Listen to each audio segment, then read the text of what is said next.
നമസ്കാരം. പുതിയ വീഡിയോയിലേക്ക് എല്ലാവർക്കും സ്വാഗതം. നമ്മൾ നിത്യവും വീടുകളിലൊക്കെ നിലവിളക്ക് കൊളുത്താറുണ്ടല്ലേ. എന്നാൽ ഇതിന് പിന്നിലെ ശാസ്ത്രീയ വശങ്ങളെക്കുറിച്ചും ആചാരങ്ങളെക്കുറിച്ചൊക്കെ പലർക്കും പല സംശയങ്ങളുണ്ട്. വിഷയം മാംസ്യാഹാരങ്ങളെല്ലാം കഴിച്ചിട്ട് നമുക്ക് വിളക്ക് കൊളുത്താമോ? എത്ര ടൈം കഴിഞ്ഞിട്ട് വിളക്ക് കൊളുത്തുന്നത്? അതുപോലെ തന്നെ നമുക്ക് ഏത് തരം വിളക്കാണ് നമുക്ക് കത്തിക്കാനായിട്ട് വീട്ടിൽ ഏറ്റവും ഉത്തമം? അതുപോലെ നമ്മൾ നിലവിളക്ക് കത്തിക്കുന്ന സമയത്ത് എത്ര തിരികളിടണം? അങ്ങനെ കുറേ കാര്യങ്ങൾ അറിയാനുണ്ട്. വിളക്ക് കത്തിക്കുമ്പോൾ കുറേ കാര്യങ്ങളെക്കുറിച്ചിട്ട് നമ്മൾ അറിയാനുണ്ട്.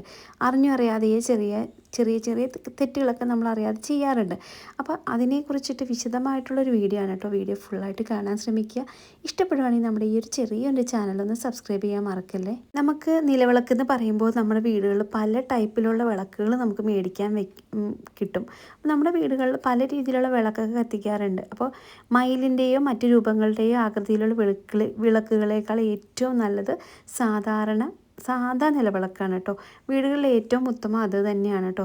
പിന്നെ അതുപോലെ വൃത്തിയാക്കുന്ന ഒരു സമയമുണ്ട്. വിളക്ക് എപ്പോഴും വൃത്തിയായിട്ട് സൂക്ഷിക്കണം. ഒരിക്കൽ ഉപയോഗിച്ച എണ്ണ വീണ്ടും വീണ്ടും ഉപയോഗിക്കുന്നത് തെറ്റാണ്. പരമാവധി എല്ലാ ദിവസവും വിളക്ക് കത്തിക്കുമ്പോൾ എണ്ണ മാറ്റുക. പരമാവധി എല്ലാ ദിവസവും വിളക്ക് തേച്ചിട്ട് അന്നേ ദിവസം തന്നെ കത്തിച്ച്, അങ്ങനെ അതായത് രാവിലെ വൈകിട്ടും വിളക്ക് കത്തിക്കുന്നവരാണെങ്കിൽ ഒരു നേരമെങ്കിലും എല്ലാ ദിവസവും കഴുകി യൂസ് ചെയ്യാൻ നോക്കുക. അതല്ലെന്നുണ്ടെങ്കിൽ ചൊവ്വാഴ്ചയും വെള്ളിയാഴ്ചയും മസ്റ്റായിട്ട് വിളക്ക് തേച്ചിട്ട് നിലവിളക്ക് കത്തിക്കാൻ നോക്കുക കേട്ടോ. അതുപോലെ ഉപയോഗിച്ച എണ്ണ ഒരിക്കലും ഉപയോഗിക്കാതിരിക്കുക. നമുക്ക് എണ്ണ ഒഴിക്കുമ്പോൾ എള്ളെണ്ണ, വെളിച്ചെണ്ണ അല്ലെങ്കിൽ നെയ്യൊക്കെ ഉപയോഗിക്കാം. ഏറ്റവും ഉത്തമം നെയ്യ് അല്ലെങ്കിൽ വെളിച്ചെണ്ണയാണ്. എള്ളെണ്ണ കിട്ടിയെങ്കിൽ അത് ഉപയോഗിക്കാം.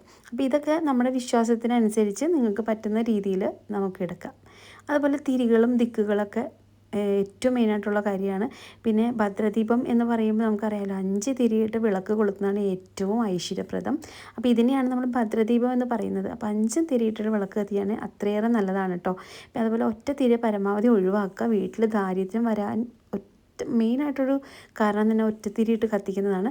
അപ്പോൾ ഒറ്റത്തിരി ഇടുന്ന ഒഴിവാക്കുക കേട്ടോ. പിന്നെ 2 കൈ കൂപ്പുന്ന രീതിയിൽ കിഴക്കും പടിഞ്ഞാറും കത്തിക്കുന്ന പോലെ അങ്ങോട്ടും ഇങ്ങോട്ടും തിരികളിട്ടിട്ട് ഓരോ തിരികൾ ആ സൈഡിലോട്ടും കിഴക്കും പടിഞ്ഞാറുമായിട്ട് കത്തിക്കാം, കൈ കൂപ്പുന്ന രീതിയിലായിട്ട്.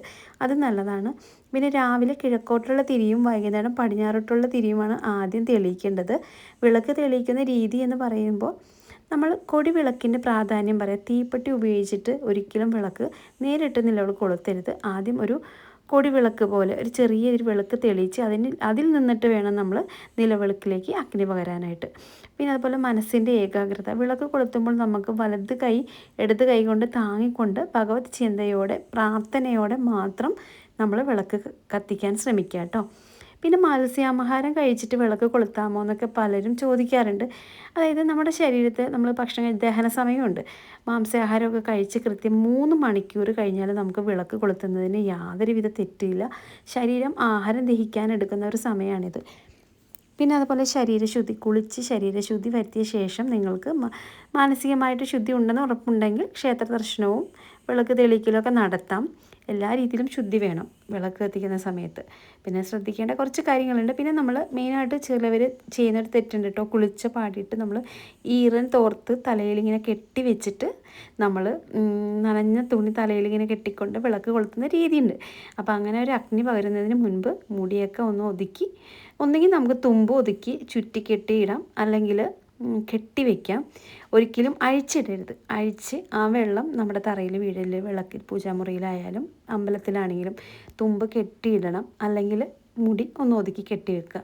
പിന്നെ അതുപോലെ പൂജാമുറി കെട്ടുന്ന സമയത്ത് അറിയാമല്ലോ, തോർത്ത് കെട്ടിയിട്ട് ചെന്ന് കത്തിക്കാൻ പാടില്ല. അങ്ങനെ മുടി ഒന്ന് ഒതുക്കി കെട്ടിയിട്ടൊക്കെ നമുക്ക് ചെയ്യാം. പൂജാമുറിയിൽ തീപ്പെട്ടി സൂക്ഷിക്കരുത്. വിളക്ക് കൊളുത്തി നിൽക്കുന്ന സമയത്ത് അടുക്കളയിൽ പാചകം ചെയ്യാമോ എന്ന് ചോദിക്കാനുണ്ട്. അതങ്ങനെയൊന്നും ചെയ്യാൻ പാടില്ല. പിന്നെ അതുപോലെ ആ സമയത്ത് ഉറങ്ങാൻ പാടില്ല. ബഹളം ഉണ്ടാക്കാനോ പാട്ട് വയ്ക്കാനോ TV വയ്ക്കാനോ ഒന്നും പാടില്ല. വിളക്കെന്ന് വയ്ക്കുന്ന ഒരു സമയം എന്ന് പറഞ്ഞാൽ അത് നല്ലൊരു സമയമാണ്. ആ ഒരു സമയത്ത് നിശബ്ദത പാലിക്കാൻ നോക്കുക. പ്രാർത്ഥനയുടെ സമയമാണ്. പിന്നെ വിളക്ക് കൊളുത്തിയാൽ കുറഞ്ഞത് 20-30 മിനിറ്റെങ്കിലും നമ്മൾ പ്രാർത്ഥനയോടെ അവിടെ ഇരിക്കുന്നത് നല്ലതാണ്.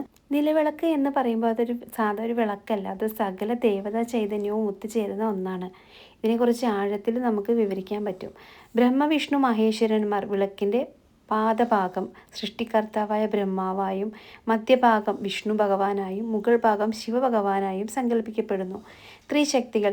തിരയിലെ നാളം ലക്ഷ്മി ദേവിയാണ്. അതിൽ നിന്നുള്ള ഒരു പ്രകാശം സരസ്വതിയും ആ നാളത്തിൻ്റെ ചൂട് പാർവതിയുമാണ്. നമ്മൾ വിളിക്കുന്നതിന് മുൻപ് കൈകൂപ്പുമ്പോൾ ഈ പ്രപഞ്ചശക്തികളെ മുഴുവനുമാണ് വണങ്ങുന്നത്. അതുകൊണ്ട് തന്നെ വിളക്ക് കൊളുത്തുമ്പോൾ ദീപം ശുഭം കരോതി എന്ന് തുടങ്ങിയ മന്ത്രങ്ങൾ ചൊല്ലുന്നത് മനസ്സിന് കൂടുതൽ ശാന്തി നൽകും. പ്രാർത്ഥനയുടെ ശാസ്ത്രവും എനർജിയും. വിളക്ക് കൊളുത്തിയ ശേഷം വെറും തറയിൽ ഇരിക്കരുത് എന്ന് പറയുന്നതിൻ്റെ ഒരു പൊരുൾ ഇവിടെ വ്യക്തമാക്കാം ഞാൻ. ഊർജ്ജ സംരക്ഷണം, അതായത് പ്രാർത്ഥിക്കുമ്പോൾ നമ്മുടെ ഉള്ളിലൊരു പോസിറ്റീവ് എനർജി രൂപപ്പെടുന്നുണ്ട്. വെറും തറയിലിരുന്നാൽ ആ ഊർജ്ജം ഭൂമിയിലേക്ക് വലിച്ചെടുക്കും. അപ്പോൾ അതുകൊണ്ട് തന്നെ ഒരു പീഠമോ അല്ലെങ്കിൽ ഒരു പായൊക്കെ വിരിച്ചിട്ട് ഒരു വൃത്തിയുള്ളൊരു തുണിയിലൊക്കെ വിരിച്ചിരുന്ന് നമുക്ക് നാമജപം നടത്താനായിട്ട്. ഇത് പ്രാർത്ഥനയുടെ ഫലം പൂർണ്ണമായിട്ട് നമുക്ക് നമ്മളിലേക്ക് എത്തിക്കാനായിട്ട് സഹായിക്കും. ഈശ്വരൻ നമ്മുടെ ഉള്ളിലാണ് എന്ന ഭാവത്തോടെ വേണം നമ്മൾ പ്രാർത്ഥിക്കാൻ.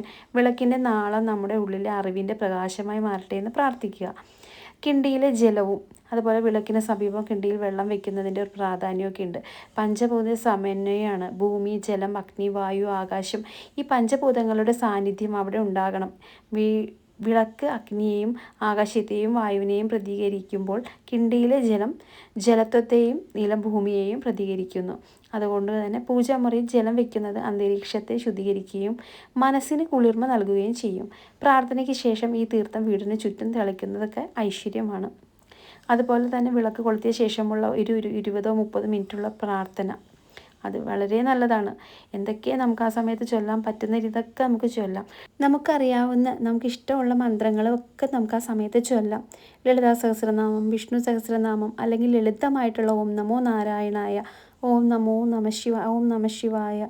നമുക്ക് പറ്റുന്ന രീതിയിൽ നമുക്കറിയാവുന്ന മന്ത്രങ്ങളൊക്കെ ചൊല്ലാവുന്നതാണ് കേട്ടോ. മന്ത്രങ്ങൾ ചൊല്ലുന്നത് വീടിൻ്റെ ആത്മീയ അന്തരീക്ഷം മാറ്റും.